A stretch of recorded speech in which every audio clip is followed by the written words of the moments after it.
Peggy Cox was dedicated to her family and her faith. The devout Catholic met her husband through a church group, and the couple became the proud parents of 2 daughters and a son. In 1973, Peggy's husband was injured in an automobile accident and went into a vegetative state. In 1977, Peggy made the decision to move her children from their home in South Nashville to Thompson Station, Tennessee, to be closer to family. She was a very active part of her children's lives, teaching them how to swim and making them feel safe enough to talk to her about anything. She did also have to rely on her own parents for help with her children, so that she could also care for her husband until he passed away in 1983. The stresses of providing such intensive care for her husband, while also raising their children without him, sometimes wore on Peggy, but she relied on her family, her church, and her love of reading to cope with them. She attended 8:30 a.m. Mass at St. Philip's Catholic Church every Sunday, and could read an entire romance novel in one day. In 1987, Peggy began working at a Hardee's restaurant in Franklin, Tennessee. For a while, she worked there with both her son Jude and her daughter Desiree. Desiree ended up leaving to go work at a local Kmart, but Jude continued working at the Hardee's as a cook. Friends of all 3 of Peggy's children would often go through the drive-thru of the restaurant just to say hello to Peggy while she was working, because they were so fond of her. On February 1st, 1991, Peggy and Jude were both working at the Hardee's. Peggy was taking orders at the drive-thru, and 20-year-old Jude was cooking just a few feet away from her. At approximately 11:45 p.m., a man ordered a roast beef combo at the drive-thru. Jude began preparing the order as the man drove around to the drive-thru window. Suddenly, Jude heard 2 gunshots. He instinctively dropped to the floor. When he looked over towards the drive-thru window, he saw his mother stumble backwards and fall to the floor. One of the bullets, which had come from a small caliber handgun, had struck her in the neck and entered her brainstem. She was rushed to Williamson Medical Center, but did not survive. Peggy had been murdered on her 49th birthday. Peggy was beloved by those who knew her, and police could not find anyone with a motive to harm her. The main theory they identified was that Peggy was killed in a botched robbery. According to Jude, his mother's killer would not have had enough time from when he placed his order to when the gunshots were fired to both drive around to the window and demand the money. It is possible that the assailant panicked when he arrived at the window and fired immediately, without first robbing the restaurant. Several witnesses reported seeing a compact car speeding away from the Hardee's and getting onto Interstate 65 around the time of the murder. These sightings were the main clue in the case, but the car was never located, and Peggy's case soon went cold. In 2011, 20 years after Peggy was killed, Franklin Police Department Detective Darren Barnes requested to take over the case. Because of his position on an FBI task force at the time, he was able to utilize some of their resources in his investigation. In 2013, he was also able to present Peggy's case to the Vidocq Society. The society, which only reviews a handful of cases each year, is a group of forensic experts and investigators from a variety of disciplines that provides confidential consultations about cold cases to members of law enforcement. Despite these efforts, and the efforts of Peggy's children to keep her story in the local media, the case has still not been closed. The population of Franklin, Tennessee has quadrupled since Peggy died, but her murder remains the city's only unsolved homicide. A $25,000 reward is being offered in the case.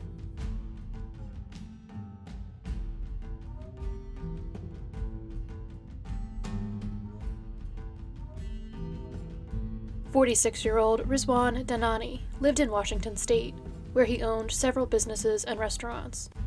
He was working at one of these restaurants, a Dairy Queen in Auburn, Washington, on March 31st, 2016. He arrived at the restaurant around 7 p.m., with plans to be there until 11 p.m. Instead of leaving at that time, he called his family at it instead. He told them that he would need to continue working for a few more hours before returning to his home in an unincorporated area of King County, outside of Redmond, Washington. Surveillance footage shows Rizwan leaving the restaurant alone and on his own accord around 2 a.m. He has not been seen or heard from since. Rizwan had not been driving his usual vehicle that night, and the vehicle he had used to drive to the Dairy Queen was left behind in the parking lot of the restaurant. Rizwan's wallet, with all of his known forms of identification still inside of it, was found inside of the car. Rizwan either left on foot or got into an unknown vehicle. When he disappeared, he was also without his jacket and cell phone. 25 hours before Rizwan went missing, there had been a fire at another one of his restaurants, the Celtic Bayou, on West Lake Sammamish Parkway Northeast in Redmond. At 1 a.m. on March 31st, someone working at a nearby business heard an explosion and called 911. Redmond firefighters were able to quickly control the fire, which had not spread to any neighboring businesses, in part due to the restaurant's sprinkler system. There was extensive damage to the restaurant, but no one was injured in the fire.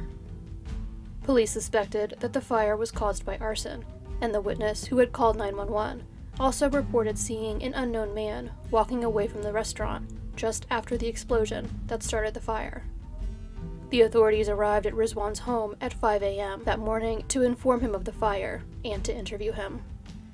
Rizwan had also gone into the Redmond police station to provide them with more information later in the day. Police do not consider Rizwan a suspect in the arson. They are concerned about his well-being and believe that his disappearance may be related to information he may have about the fire. He remains missing.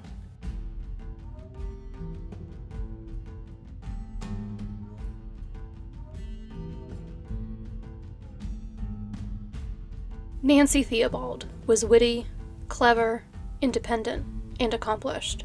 At Indian Hill High School in Cincinnati, she was a member of the National Honor Society.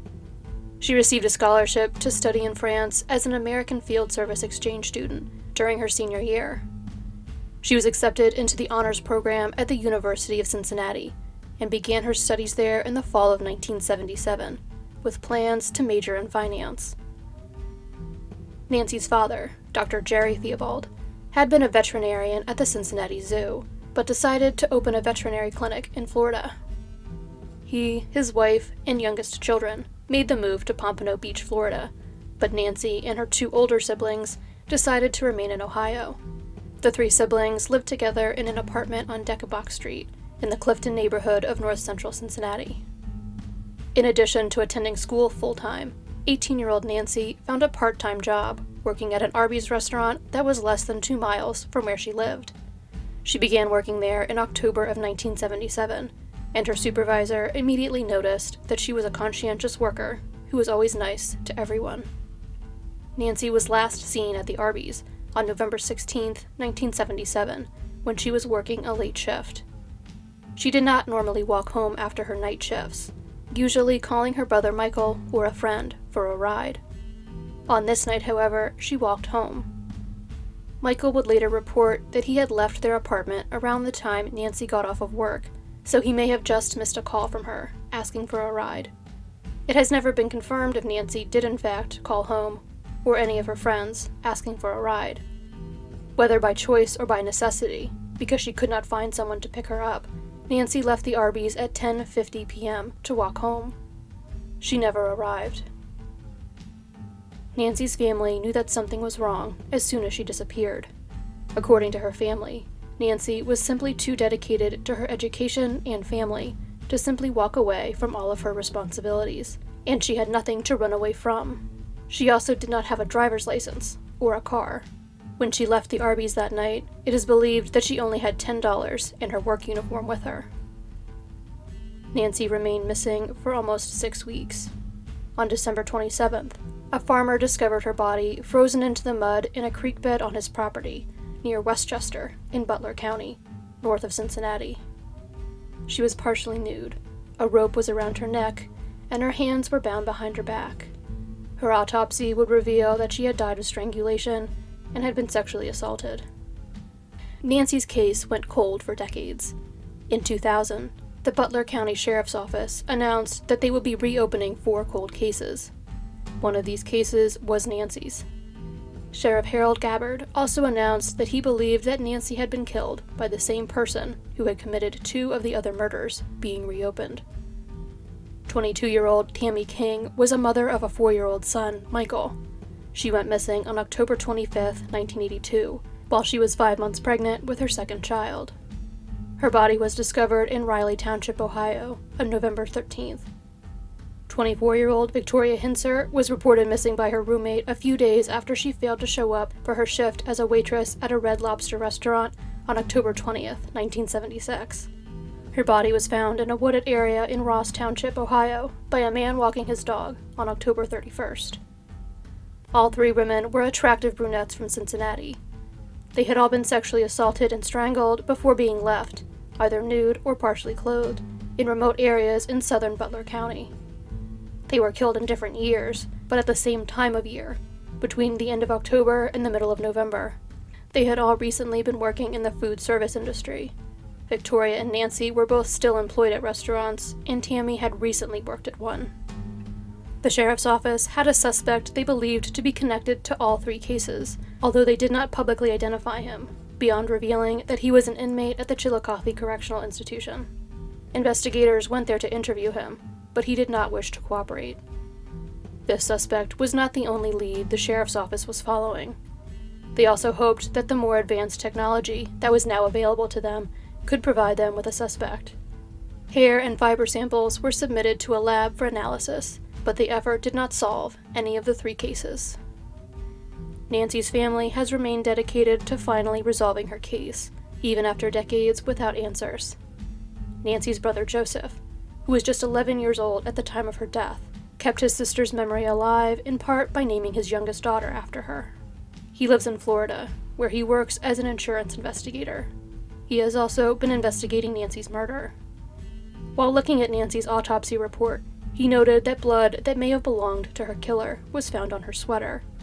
When he asked the authorities in Butler County about the blood in 2019, he was told that it had recently been resubmitted to the lab for new DNA testing.